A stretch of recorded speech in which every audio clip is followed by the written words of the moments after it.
আজকে আমরা কিছু প্রয়োজনীয় গুরুত্বপূর্ণ শব্দের বাংলা অর্থ দিতে যাচ্ছি, যা নাকি ষষ্ঠ থেকে দশম শ্রেণী পর্যন্ত সকল ছাত্রছাত্রীদের জন্য খুবই প্রয়োজন। পর্ব ১ থেকে ২০। ১ মেক, মেক মানে তৈরি করা। ২ বিল্ড, বিল্ড মানেও তৈরি করা বা নির্মাণ করা। ৩ ফর্ম, ফর্ম মানে গঠন করা। ৪ কমপ্লিট, কমপ্লিট মানে সম্পূর্ণ করা। ৫ ফিনিশ, ফিনিশ মানে শেষ করা। ৬ ক্যাচ, ক্যাচ মানে ধরা। ৭ বাই, বাই মানে কেনা। ৮ সেল, সেল মানে বিক্রি করা। ৯ টেক, টেক মানে লওয়া।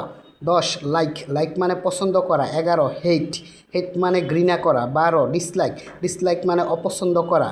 ১৩ ডাই, ডাই মানে মরা। ১৪ কিল, কিল মানে মারা বা হত্যা করা। ১৫ সি, সি মানে দেখা। ১৬ ফ্লাই, ফ্লাই মানে উড়া। ১৭ ফাইট, ফাইট মানে যুদ্ধ করা। ১৮ ফিল, ফিল মানে অনুভব করা। ১৯ ফরগেট, ফরগেট মানে ভুলে যাওয়া। ২০ ফরগিভ, ফরগিভ মানে ক্ষমা করা।